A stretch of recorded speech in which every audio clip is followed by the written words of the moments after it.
안녕하세요. 반갑습니다. 은행에서 엄혜석입니다. 오늘 영상은 말이죠.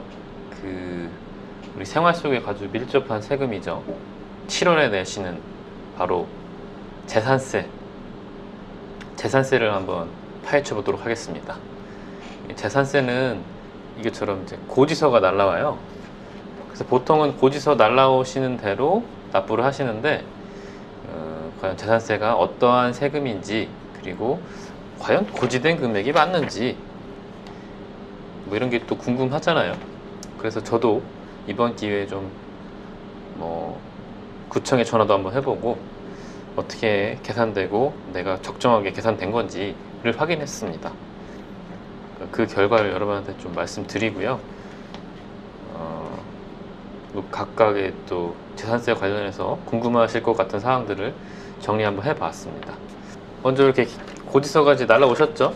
7월 말까지 납부를 하시는 건데, 이 재산세는 말이죠, 7월하고 9월 이렇게 반씩 내기로 되어 있어요. 2분의 1씩 7월에 한번, 9월에 한번 이렇게 내기로 되어 있습니다. 보통 이제 고지된 대로 납부하시면 되는데, 이제 부과가 어떻게 되는 건지 부과 체계를 좀 한번 먼저 알아볼게요. 지금 이 화면은요, 그 위텍스라고 서울을 제외한 지역의 지방세를 담당하는 어떤 홈페이지입니다. 홈택스 같은 거예요. 서울 지역은 이텍스에서 하고 나머지 지역은 위텍스에서 합니다. 네이버에 위텍스라고 여기 보이시죠? 검색을 하시면 됩니다. 그 중에서 이제 지방세 안내, 원래 이렇게 안 들어가셔도 되는데 저는 그냥 설명 차원에서 접속을 해본 거예요. 그러니까 지방세는 도세와 시군세가 있는데, 그 중에서 오늘 보는 요 재산세는 바로 시군에서 걷는 세금입니다. 그래서 시 재정의 아주 상당 부분을 차지하는 세금이죠. 재산세는 매년 6월 1일에 6월 1일 과세 기준일이라고 하는데, 6월 1일에 현재 토지, 건물, 건축물, 선박, 항공기를 소유한 자에게 과세하는 지방세입니다.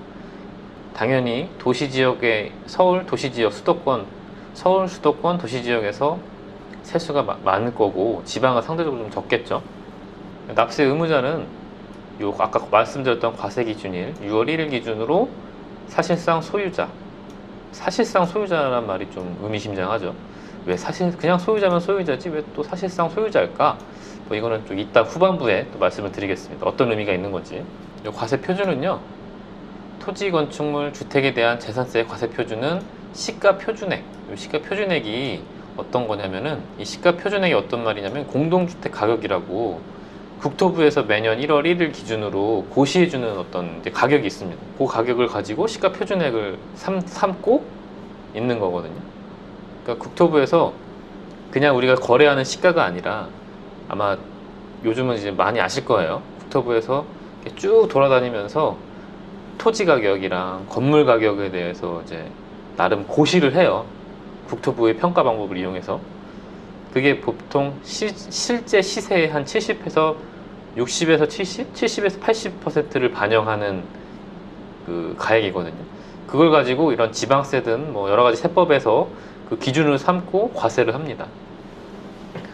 그러다 보니까 매우 아주 중요해요, 이거는. 그래서 국토부에서 고시하고 또 이의 신청을 받아요.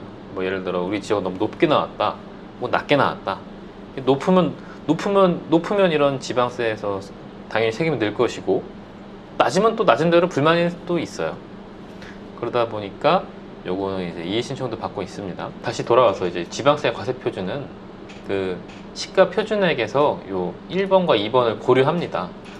주택은 시가 표준액에서 100분의 40에서 100분의 80까지 곱해줍니다. 그러니까 시가 표준액은 아까 말씀을 드렸듯이 실제 시가의 한 70%고요. 또 과세 표준은 또 그 70% 곱한 거에서 또 지금 현재는 60%를 곱해주게 되어 있어요. 그러니까 그대로 시가를 반영하면은 당연히 과세, 일종의 이 재산세는 보유세이기 때문에 실제 가지고 있는 분들이 세금을 내는 거기 때문에 그대로 시가를 반영해서 과세를 하게 되면은 세금이 엄청 높아지기 때문에 어느 정도 조절을 해주는 겁니다. 이 세율은요, 주택, 건축물, 토지마다 다른데, 그냥 이번에 우리가 이제 볼 거는 요 공동주택, 제가 아파트거든요. 아파트 고지서거든요. 주택을 기준으로 그냥 말씀드릴게요. 과세 표준이 6천만 원, 6천에서 1억 5천, 1억 5천에서 3억, 3억 초과 이런 걸 그때 이 구간별로 세율이 다른데 이걸 누진과세라고 누진세제라고 합니다. 누진세제. 그러니까 계단식으로 과세 표준이 올라갈 때마다 그 올라간 부분에 대해서만 세율을 적용하는 거를 이제 누진세제라고 하는데 누진세율이라고 하는데 계단식으로 구성되어 있어요. 여기 납기는 7월 15일부터 31일까지 주택의 반, 9월 16일에서 30일은 주택의 또 반, 이렇게 각각 반씩 내게 되어 있습니다. 부가과세 제도이기 때문에 시군구에서 고지서를 날려 보내줍니다. 이게 제가 여기 받은 고지서를 스캔한 거예요. 이렇게 이제 스캔을 한 거를 먼저 보여드리면은 제가 갖고 있는 이제 부동산에 대해서 이제 고지서가 날라왔고요. 이렇게 제가 받은 고지서에 대해서 제가 갖고 있는 그 부동산에 대해서 아파트에 대해서 재산세가 부과됐고요. 여기 보시면 과세 표준이 이렇게 있죠. 과세 표준이 있고 세목이 이렇게 있습니다. 납기 내에 내면 이렇게 되고 납기 후에 내면 이렇게 된다. 그러니까 7월 말까지 안 내면은 또 약 3%인 그 가산금이 붙습니다. 그래서 이걸 일단 보시면은 이제 이 과세 표준을 아까 말씀드렸던 대로 한번 계산하는 거를 한번 따라가 볼게요. 이 공동주택 가격은요, 제가 사이트를 한번 보여드릴게요. 여기 보시면은 국토부 그냥 네이버든 구글이든 부동산 공시가격 알림이를 검색하신 다음에 공동주택 공시가격을 누르세요. 그런 다음에 각자 가지고 계신 그 시에 대해서 부동산 토대지에 대해서 누르시면은 표시가 되죠.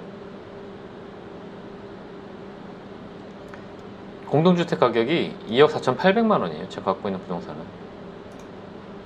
그래서 2억 4,800에 지금 현재 여기를 보시면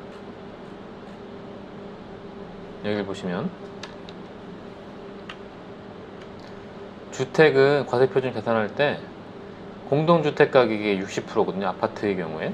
그러니까 여기서 60%를 곱하면 이게 과세표준이 됩니다. 과세표준이고요. 1억 4,800에 산출세액이 이 세율이 여기 있거든요. 아까 6천만 원부터 시작했던 그 과세표준이 1억 4,880이니까 요 구간에 속하겠죠. 그래서 6만 원 플러스 6천만 원 초과분에 1000분의 1.5를 곱하시면 되는데 그 금액이 이겁니다. 이게 1년치고요. 이게 1년치에 반을 내게 되어 있는데 재산세는 여기 도시지역분이라는 게 제외라고 되어 있죠. 그러니까 도시지역분이라는 세금을 추가로 내게 되어 있어요. 도시지역분은 뭐냐면은 내가 갖고 있는 부동산이 도시지역에 소재하고 있다 그러면은 추가로 더 내는 어떤 세금입니다. 도시지역분은 어떻게 계산되냐면은 그냥 요 과세표준 이거에 그냥 곱하기 1.4 나누기 1000분의 1.4를 해서 계산하게 되어 있어요. 그래서 실제로 납부해야 될 재산세는 요 두 금액을 합친 금액이 돼요. 그래서 요 A 플러스 B라고 했죠. 그래서 요 두 금액을 합치면 40만 1,000원 정도가 나와요. 원래대로라면. 그런데 이 공시지가 이 개별 공동주택 가격이란 거는 그 우리나라가 계속 성장하면서 물가 상승률을 반영해 줌으로써 계속적으로 증가하게 돼 있거든요. 뭐 떨어지지가 않아요 보통. 그러다 보니까 계속 그 시가가 상승하게 되는데 그걸 그대로 과세를 해버리면 세부담이 엄청 늘어나게 되죠. 나는 아무것도 안 했는데 세부담만 늘어나는 거예요. 그걸 방지해주기 위해서 여기 보시면 세부담 상환이라는 걸 뒀습니다. 세부담 상환. 그러니까 세부담 상환이란 거는 내가 그 최대한 5% 이상은 받지 않겠다. 아무리 시가가 늘었지만 5% 이상 받지 않겠다라고 하는 거예요. 보통 저는 이제 공시가격이 3억 이하였으니까 이 5% 이상은 안 받는 거고 공시가격이 3억에서 6억 사이이신 분들은 10%까지는 안 받겠다. 약간 이제 고소득층은 좀 세금을 더 내도 너 전년 대비 10%까지는 내라 뭐 이런 의미입니다. 다시 돌아가셔가지고 이 세부담 상환이라는 걸 보셔야 되는데 고려하셔야 되는데 여기 보시면은 작년에 제가 요 부동산에 대해서 납부했던 재산세가 15만 4,850원이었어요. 여기서 요 81,400원이 도시지역분이었고요. 아까 말씀드렸듯이 이 두 개를 합친 게 재산세라서 순수하게 15만 4,850원에서 50원은 도시지역분이 포함되어 있는 금액이었거든요. 그래서 그 금액을 빼면, 근데 요거는 이제 2분의 1, 6개월치였고, 그래서 곱하기 2를 한 거에서 그 5%, 1.5를 곱하니까 요 재산세 부분, 도시지역분을 제외한 재산세는 최대한 15만 4,245원을 냈었어야 내라. 그러니까 이거와 이것 중에 더 작은 금액을 내게 돼 있는 거죠. 도시지역분은 아까 말씀드렸던 81,400원에서 이것도 1년치거든요. 그러니까 여기서 1년, 이것도 그 6개월치여서 2배를 곱한 다음에 5% 증액시킨 거예요. 그러면은 이게 17만 원이 나와서 요거보다 작죠. 그래서 두 금액이 바로 재산세가 되는 거고요. 그러니까 저는 1년에 그대로 그냥 세부담 상한을 고려 안 했으면 40만 원을 냈었어야 되는데, 세부담 상한을 고려해서 32만 5천 원까지만 내게 돼 있는 거죠. 그래서 최종적으로 둘 중에 작은 금액이 결정되고요. 요 원 단위는 절사를 하거든요. 원 단위는 다 절사를 해요. 그러다 보니까 계산해 보면은 요 15만 4,245원에서 이거의 절반인 77,120원이 나왔고요. 도시지역분은 또 요거의 절반인 85,470원이 나와서 총 납부해야 될 게 16만 2,590원입니다. 이 7월분이 16만 2,590원이고요. 9월에도 요 16만 2,590원을 내겠죠. 근데 이게 다냐? 이게 다가 아니라 이 재산세에는 지역자원시설세와 지방교육세가 붙습니다. 이 지역자원시설세와 지방교육세는 재산세에 부과되는 부가세예요. 부가가치세가 아니라 본세에 부과되는 세금을 원래는 이제 부가세라고 하거든요. 특정 목적이 있는 세금이에요. 목적세이기도 하고요. 재산세는 우리 시 재정, 군 재정을 위해서 쓰는 어떤 일반적인 세금이었다면은 이 두 가지는 특정 목적, 시에서 운영하는 어떤 특정 목적에만 쓰게끔 만들어 놓은 세금입니다. 그래서 그냥 거둘 수가 없어서, 이런 특정 목적에 쓰기 위해서 그냥 얻을 수가 없어서 본세인 재산세에다 부과해서 걷는 거예요, 세금을. 그리고 실제 납부하실 세금은 이 재산세와 지역자원시설세와 지방교육세를 각각 세 가지를 더해서 납부하셔야 됩니다. 뭐 간단하게 지역자원시설세는 우리 시에서 운영하는 소방시설이나 뭐 그런 것들이 있죠. 그런 거에 사용하기 위해서 걷는 세금이고, 지방교육세는 말 그대로 지방교육을 위해서 쓰는 세금입니다. 납부하시는 게 그 지역사회 발전에 의미가 있는 세금이니까, 내가 그래도 우리 지역사회에 이만큼 이바지하고 있구나, 납세 의무를 지음으로써 그렇게 좀 이해해 주셨으면 아주 좋을 것 같습니다. 얘도 지역자원시설세는 나름 과세 표준이 있습니다. 이거는 뭐 건축물의 어떤 용도, 면적, 뭐 화재 예방 시설이 있는지 없는지 등등을 고려해서 과세 표준이 나오는데, 사실 이것까지 계산하는 건 의미가 없을 것 같아서 그런 용도들을 다 고려해서 나오는 거거든요. 그래서 아무튼 저는 요 고지서 보시면 과세 표준이 3,800만 원이 나온 거예요. 3,800만 원이 나왔고, 이 산출세액도 요 지역자원시설세 여기 보이시죠? 이 구간에, 이것도 누진과세 체계인데 이 구간에 따라 계산해 나온 거예요. 그러다 보니까 저는 요 3,800만 원이었으니까 요 구간에 속한 거죠. 요 구간. 그래서 계산을 해 보니까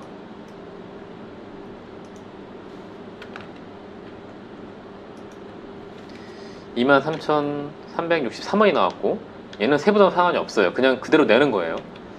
그래서 이것의 절반인 11,680원을 냈게 되고요. 이 지방교육세는 내가 실제로 납부하는 재산세 중에서 도시지역분을 뺀 재산세의 20%를 내게 되어 있습니다. 그래서 전체 토탈은 이번에 7월에 부과된 거는 18만 9,690원이에요. 고지서를 한번 볼까요? 고지서에도 그대로 정확하게 계산되어 있죠. 그래서 이렇게 납부하게 되어 있습니다. 그래서 이제 결론은 이 고지서대로 그냥 납부를 하셔도 무리가 없습니다. 이 고지서대로 납부하셔도, 잘 보이시나? 이 고지서대로 납부하셔도 이거 금액이 틀리진 않아요. 금액이 틀리진 않고, 지금 이 소개 영상은 내가 내는 세금이 어떻게 쓰이는지, 어떤 목적으로 걷는지 뭐 그런 거를 좀 알려드리는 목적이니까, 재산세 납부에서 가장 중요한 Q&A 시간을 좀 가져보겠습니다. 첫 번째, 요즘은 이제 부동산 아파트를 예를 들게요. 아파트가 제일 흔한 건물이니까 아파트를 공동 명의로 샀다. 이랬을 때는 어떻게 계산될까요? 재산세는. 정답은요, 이 아파트 재산세는 말 그대로 이 건물 하나에 대해서 계산한 다음에 그 명의자 지분율대로 나눠서 이 고지서를 교부합니다. 그러니까 예를 들어 부부 공동명의다. 그럼 뭐 지분율이 50대 50이겠죠. 그래서 그 아파트 한 채에 대해서 계산하고 그거를 50대 50으로 나눠서 각각으로 고시하게 되어 있습니다. 두 번째, 그럼 내가 아파트가 여러 채다. 그럼 어떻게 계산할 거냐? 마찬가지로 아파트 개별적으로 아파트당 하나하나씩 재산세를 계산한 다음에 부과하게 돼 있어요. 고지하게 돼 있어요. 그 아파트 가격을 합산해서 계산한 게 아니라 각각 하나하나 따로 떼서 계산한 다음에 고시하게 돼 있습니다. 또 세 번째, 기존 아파트를 매매했을 때 아까 우리 봤던 이걸 다시 한번 볼까요? 납세 의무자가 과세 기준일 현재 6월 1일 현재 사실상 소유자잖아요. 근데 기존 주택을 매매했는데 6월 1일 전에 매매했으면, 그러니까 6월 1일까지 잔금을 치르셨으면 6월 1일 날 소유권이 넘어가겠죠? 그러면 6월 1일자 소유권을 갖고 계신 분이 재산세를 납부하게 돼 있어요. 좀 이상하죠? 그러니까 내가 계속 갖고 있었는데 6월 1일 날 소유권을 넘긴 거예요. 그러면 그분은 재산세를 안 내요. 이게 이 재산세의 어떤 가장 좀 불합리한 면인데, 사실 보유기간을 고려해서 1년마다 과세를 하는 거기 때문에 보유기간을 고려해서 납부를 해도 뭐 충분히 가능할 것 같은데, 현재는 그렇습니다. 아무튼 그러니까 이 부동산에 잔금을 치르실 때, 기존 주택을 매매하실 때 잔금을 치르실 때 6월 1일 이후에 거래를 하셔야겠죠. 그래야 내가 부동산을 살 때 재산세를 아낄 수 있는 팁이에요. 매도자이신 분은 6월 1일 전에 매도하시는 게 또 유리할 거고요. 매수자이신 분은 그 반대로 6월 1일 이후에 잔금을 치르시는 게 재산세를 아끼는 좀 팁이겠죠. 근데 요즘은 뭐 인터넷만 검색하셔도 워낙 정보가 많으니까 조금만 더 고려를 해주시면 뭐 쓸데없이 납부할 세금을 줄이는 거예요. 근데 제 생각에는, 제 개인적인 의견인데, 요 재산세도 기간으로 좀 나눠서 보유기간을 고려해서 납부하는 게 좀 맞을 것 같거든요. 합리적이고 뭐 어렵지도 않을 것 같은데, 그런 것들이 좀 도입이 돼야지 좀 공정한 과세가 되지 않을까 싶습니다. 네 번째, 이게 좀 중요한데, 만약에 이제 요즘에 이제 아파트 분양을 받으셨다. 분양을 받았는데 잔금일이 5월달 후반이다, 5월 말쯤이다. 그러면 그때는 좀 주의를 하셔야 돼요. 이 아파트 분양하시는 분이 좀 주의하실 게 뭐냐면은, 이제 보통 이런 일은 별로 없는데 어떤 일이 있을 수 있냐면은, 아파트가 준공일이 떨어진 거예요. 예를 들어 준공일이 5월 20일이다. 준공일이 5월 20일이고 잔금일이 6월 1일 전이었다. 그럼 누가 낼까요? 아까 말씀드렸던 사실상 소유자잖아요. 그러니까 잔금일이, 준공은 5월 20일에 됐고, 예를 들어 잔금일이 6월 1일 전이었다. 그러면은 그 분양된 아파트는 당연히 소유권이 넘어왔기 때문에, 잔금을 치르셨기 때문에, 혹은 잔금을 치르지 않더라도 그 입주한 날짜가 정해져 있잖아요, 보통은. 그랬을 때는 준공되면 건물이 다 완성된 거잖아요. 준공됐고 그 잔금일이 6월 전이었고, 그러면은 이제 정상적이라면 사실상 소유자는 잔금을 못 치렀을지언정 그 분양자한테 이제 소유권이 사실상으로 넘어간 거나 마찬가지거든요. 정상적이라면 그 사람이, 그 분양받으신 분이 입주를 포기하지 않는 한, 뭐 이건 뭐 굉장히 대법원까지 가는 판례도 있고요. 굉장히 좀 첨예합니다. 사실상 소유자에 대한 판단은. 어쨌든 결론은 6월 말 준공이 됐고, 예를 들어 5월 말쯤에 잔금도 6월 1일 전에 치렀다. 그러면은 당연히 소유권이 넘어갔기 때문에 분양자가 내고요. 분양자가. 근데 5월 20일, 예를 들어 5월 20일 날 준공은 됐는데 잔금일이 6월 1일 이후에요. 그랬을 때는 분양회사가 내게 돼 있어요. 분양회사. 왜냐면은 보통은 이제 준공 이후에 아파트가 다 지어졌고 잔금 치름과 동시에 입주를 하게 되잖아요. 보통 정상적인 상황에서는. 그렇기 때문에 잔금일은 굉장히 중요한 의미가 있습니다. 준공일도 더 중요하고, 준공일은 어떤 납세 의무의 성립을 의미하는 거고요. 이 잔금일은 소유권이 넘어갔느냐 안 넘어갔느냐 그걸 따지는 어떤 아주 중요한 거기 때문에, 이 등기부상 등기된 게 중요한 게 아니에요. 자산세 납세 의무자는 사실상 소유자가 누구냐가 더 중요하거든요. 그래서 제가 말씀드렸던 케이스 상으로 보면은 5월 20일에 준공이 됐고 잔금일이 6월 1일 이후였다면 6월 1일까지 사실상 소유자는 사실 분양회사이기 때문에 분양회사에서 자산세를 내게 돼 있습니다. 피치 못할 사정으로 인해서 여러 가지 케이스가 있을 수 있는데, 이거는 사실 자산세 계산하는 이런 거보다 납세 의무자가 누구냐가 더 많이 쟁점이거든요. 그래서 뭐 법정 싸움도 많고 판례도 많습니다. 그렇기 때문에 뭐 그러실 일이 이제 없으면 제일 좋고, 이제 5월 말쯤에 분양이 아니라 5월 말쯤에 입주를 해야 된다. 그랬을 때 자산세를 누가 내느냐, 그건 한번 미리 분양사한테 전화를 해보시거나 좀 알아보시면, 요즘은 워낙 이런 이제 판례들도 많고 하기 때문에 이렇게 분쟁이 있을 만한 소지는 별로 없고요. 간혹가다 이런 것들을 우리 모르시고 뭐 분양사에서 하자는 대로 하다 보면은 내가 안 내도 되는데 낼 수도 있는 거거든요. 그런 것들은 좀 미리 주의해 주시고요. 실무적으로는 워낙 다양한 케이스가 있어서 제가 그 모든 것들을 다 설명해 드리기 힘들 것 같고요. 궁금하신 점이 있으면 뭐 아래 댓글이든 뭐 메일이든 보내주시면 제가 한번 좀 케이스를 좀 찾아보고 또 말씀드리겠습니다. 어떻게 좀 도움이 되셨는지 모르겠네요. 이번 영상은 어떻게 좀 도움이 됐으면 좋겠네요. 이번 영상은 우리 실생활과 관련된 세금에 대해서 좀 알아봤고요. 앞으로도 또 종종 이렇게 우리 실생활과 관련된 세금에 대해서 좀 알아보는 시간을 갖도록 하겠습니다. 이게 뭐 사실 우리가 세금을 내는 것들이 상당히 많거든요. 생각보다 납세 의무를 잘 지키고 있습니다. 우리가 웬만한 사람이라면. 그런데 이게 도대체 왜 내는 건지, 또 왜 우리 징수를 하는 건지를 모르는 경우가 대부분이잖아요. 그래서 저는 어쨌든 이 채널을 통해서 우리가 이 세금은 왜 내는 건지, 또 징수의 취지는 뭔지, 또 어떻게 쓰이는지, 뭐 그런 것들 위주로 한번 또 설명 한번 드려보는 시간을 갖도록 하겠습니다.